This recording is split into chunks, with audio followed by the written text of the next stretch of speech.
Welcome, sweet friends, to the channel Frugal Money Saver. My name is Emmy. My husband is Paul. We're so happy you have joined us today. We hope you are having a wonderful, safe summer and everything is well with you. Today's video, we are going to be sharing 7 ways to get the most out of your money. How to really stretch your dollar. These are real life tips that Paul and I use, and we hope not only are they encouraging, but maybe some of them you can apply to your own life. Number 1, something that Paul and I do, and a lot of frugal people do, is live like you literally don't have the money to spend on non-essential purchases. Even if you have the money to buy a ton of non-essential purchases, you want your dollar to go further, then act like you don't have the money. How do we do that? Well, we question every non-essential purchase we make. So in other words, we just don't go into a store and spend money. We don't just get online and spend money. We act like we don't even have that money to spend, even if we do. We don't shop for fun. Shopping is not a hobby for us. So that in turn saves us money. It stretches our dollar. We are living our lives like we don't have the money to spend on items that are non-essential, even if we do. We find out what is important to us, and that is where the money goes. So you want to stretch your dollar? Live like you don't have the money, even though you do. Number 2, learn to do what you pay someone else to do. Whether it be manicures, pedicures, haircuts.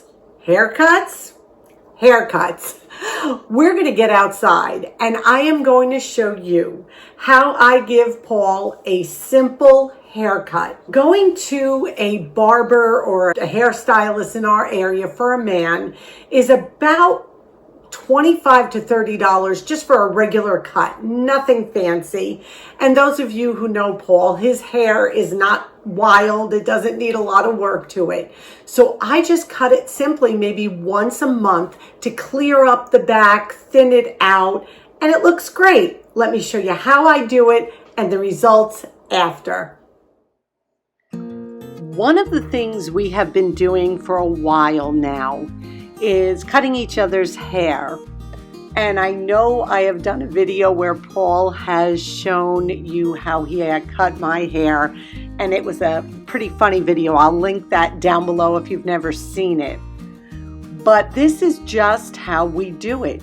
I use a simple shaver, and this is not complicated, and I basically just clean up the sides and the back and the top, and it's really very simple and it comes out great. We save a ton of money too.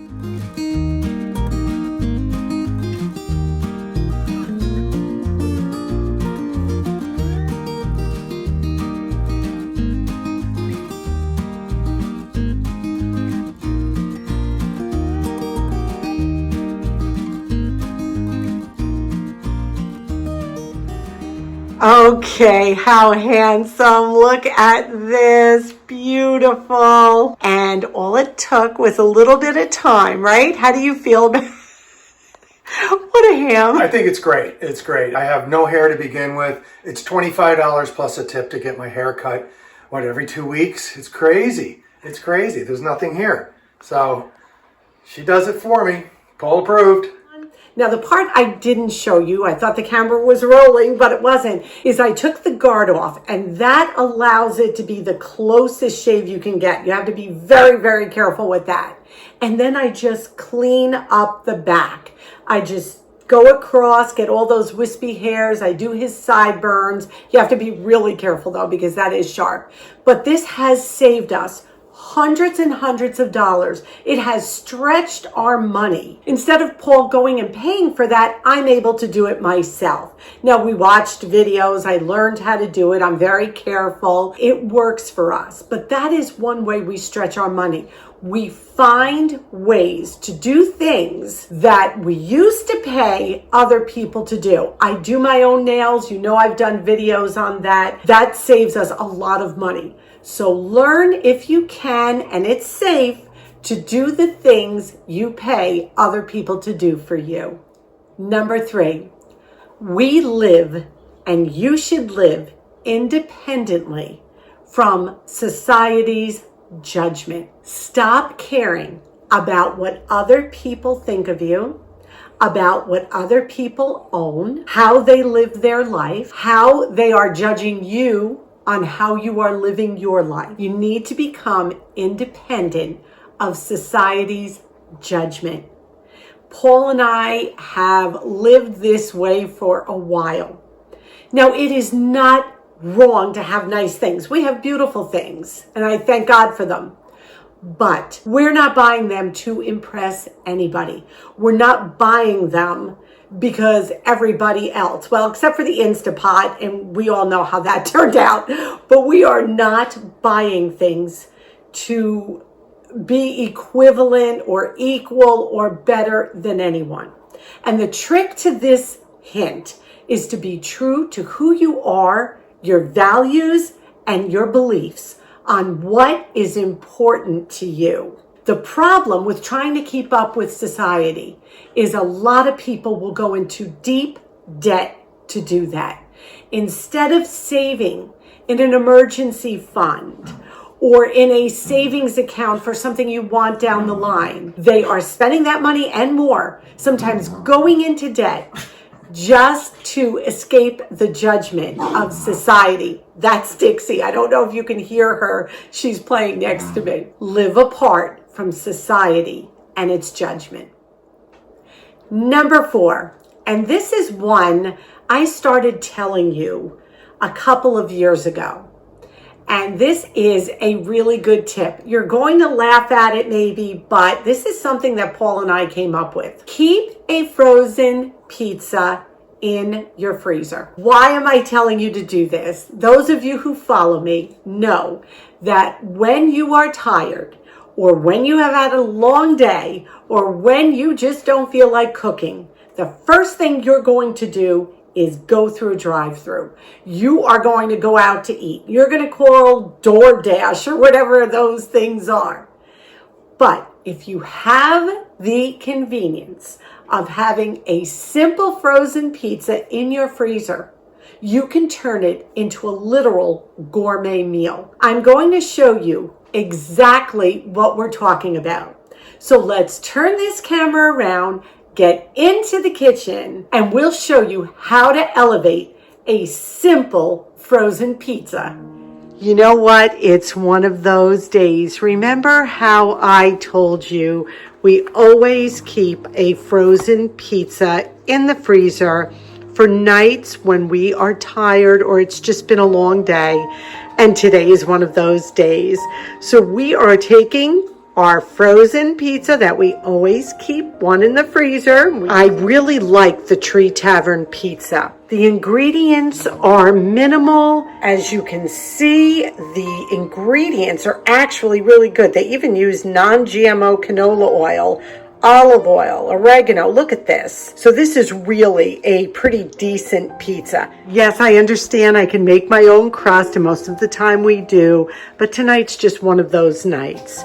So what are we adding? We've got some of our delicious ripe grape tomatoes, fresh basil from the garden. This is broccoli rabe that I had sauteed in olive oil, garlic, and hot pepper. Froze it, and now I just took some of it out. We're going to add that to the pizza, and we're also going to add some of this fresh mozzarella that we have in our fridge. So this is going to be a really simple, delicious meal for one of those nights. You can hear the broccoli rabe sizzling in the background. Now I'm just going to take our basil. I washed it. I'm going to roll it up. We're just going to make some strips out of it.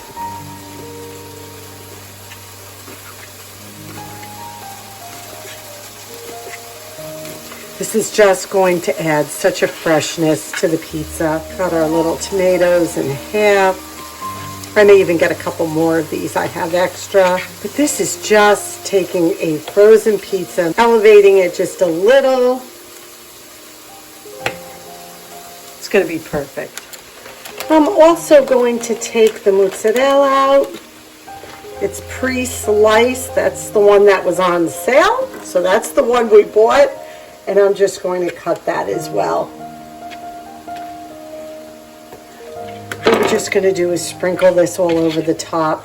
A little extra cheese makes everything better. I heated up the broccoli rabe, and like I said, this has got hot pepper, garlic, olive oil. We're just going to put this over the top. Add a little bit of extra veggies is always wonderful. You could use any vegetables you have in your home. Cut up some peppers. You want to put on some olives. If you want to add meat, some cooked crumbled sausage, cooked chicken. Now we're going to add our tomatoes. When you add special toppings, when you order a pizza, it costs so much more. Now we're going to take our fresh basil. Look at this. I mean, does this even look like a frozen pizza anymore? So wonderful. Take a little bit of that extra cheese. Just using up what we have. And now what I'm going to do, just add a drizzle of olive oil on top. And then it goes right into the preheated oven. This just came out of the oven. This is amazing for a frozen pizza. You see just a little bit of creativity. This is going to be absolutely delicious. It was effortless. We kept it way, way under what a drive-through meal would have cost for two. Tree Tavern is a wonderful pizza. No, this isn't sponsored, but as you saw, it doesn't have tons and tons of stuff in it. And again, yes, we could make dough, keep it in the freezer. We can make our own sourdough pizza. Yes, and we do all that. There are some days I just don't feel like putting that tremendous amount of effort into a meal. So what do? We turn to the ever-present frozen pizza. How often do I do it? Probably once a month, not more. But it is a wonderful comfort to know it's in there, and it was so delicious. And it is a wonderful way to stretch your dollar. Elevate it with what you have in your refrigerator or your pantry, and it really can be a wholesome, delicious meal. Number 5, do you want to see your dollar stretch? Then I'm going to challenge you to go on a 30-day fast of your favorite splurges. What is a splurge? Well, that's something that's non-essential that you do consistently. Could be daily, could be weekly, but it's something you treat yourself to. Could be coffee out. It could be breakfast out, dinner out every week, something like that. And you feel like maybe you want to have a little extra money in your savings. Go on a 30-day fast of those splurges. Take the money that you would use on the coffee. Take the money maybe that you would use on a manicure every week. Take the money that you would use to go out to a fancy dinner once a week. Just try it for a month. And then take that money and put it into a savings account or into something that you really want or need. It's just a way of stretching your dollar, because those treats that we give ourselves every week can really add up over time. And it's kind of neat to put a halt to them just for 30 days and see how much money that can save you. It may be something as simple as grabbing a big bottle of soda and a bag of chips at the grocery store every week. So don't do that for 4 weeks. It could be going to Dollar Tree once a week and picking just odds and ends from the rack just to get the thrill of shopping. See how much money you end up saving. It's those little splurges that really add up over time. That's a great way to make your money stretch. Number 6, only buy when the price is right. Be patient. If there's an item that you really want to buy, and that impulse is coming over you and you want to get it now because you're going to need it and this has got to be and you have to have it. Wait, just wait. Why do this? Number one, you're going to cut down big time on buyer's remorse. Have you ever impulsively bought something you think you wanted, you think you needed, and then you get home and you're like, ugh, you know what? I really didn't need to spend that amount of money on this item. If I had waited, I stopped, I thought about it and waited for the price to either come down or go on clearance, I would have felt much better about this purchase. You will also appreciate what you buy so much more. You'll take care of it better. You waited for it. So appreciation of the item increases when it's something that you've had your eye on, the price comes down and you grab it. This is something that takes practice to do, but once you get a hold of that concept of being patient and waiting, the benefits totally outweigh the little bit of time you waited for this item. I'm going to show you a great example. We have been wanting a bistro set for the porch at our little house in South Carolina. Just a simple table and 2 chairs. Well, guess what? Those things run from $100 and up. And Paul and I are like, nope, we'll just keep checking. We'll keep watching. There's no rush. And what do we have out there now? If you've seen pictures, we're 2 like these plastic green chairs that we just sat out front. They were fine. We sit out there and have our coffee in the morning, but we have been waiting for a bistro set and our patience paid off. Let us show you what we got and how much we paid.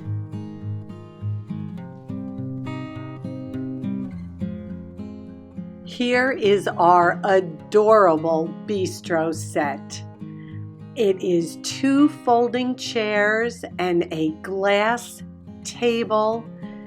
It is just beautiful. It is all metal. It is heavy and sturdy.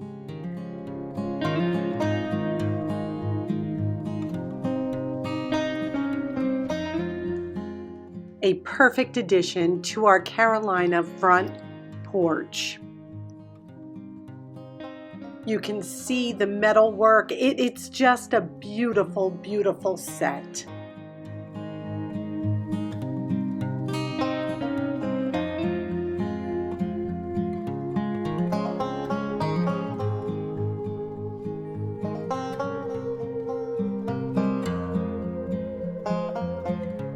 Another wonderful aspect of this set is it folds up completely, the chairs and the table, which is going to make storing this set a breeze and also transporting it for 12 hours in the back of the car to South Carolina. The total cost of this set was $27. $27. I can't tell you, when we saw it, I was just like, there it is. It is just beautiful. It's sturdy. The reviews were amazing. We waited. It paid off. Now we're going to load it into the car when we go in September, and it will sit proudly on our front porch at the little house. I have no buyer's regret. I love it even more because of the low price we paid for it and how beautiful it is. Perfect for what we needed. Be patient. Cut down on that buyer's remorse.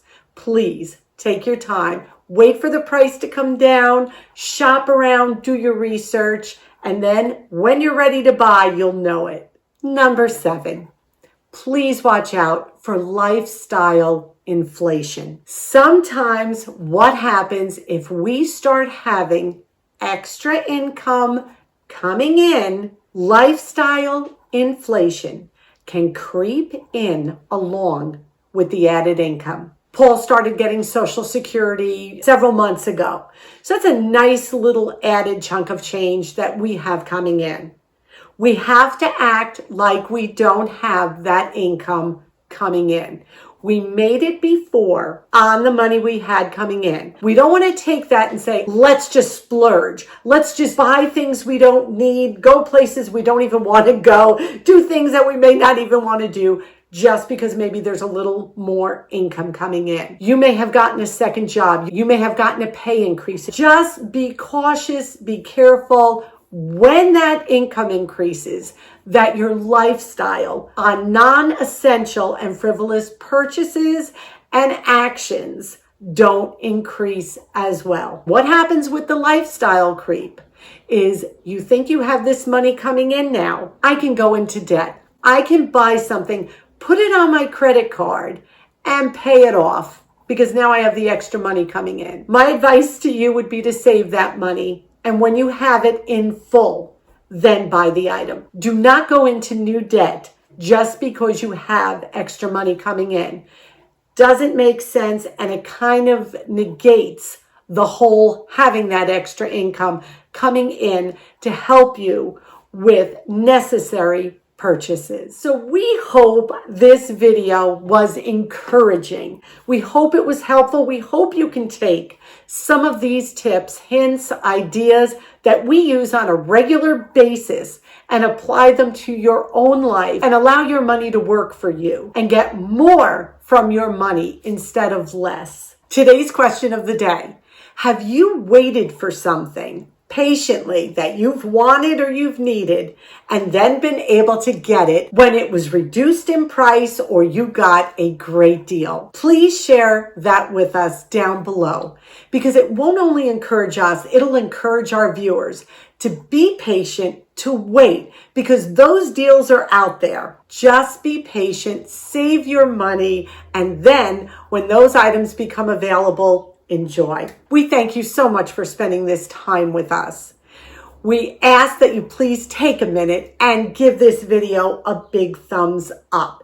It helps YouTube recognize our channel and push us out there for other people to view, and we appreciate that so much. Please subscribe if you haven't. Come on in and be part of our Frugal family. We would love to have you. We ask you to be well. We ask you to be safe, and above all, we wish you blessings. Until our next video, may God greatly bless you. This week, as you're going about your daily life, take time to find beauty, even in the most unexpected places.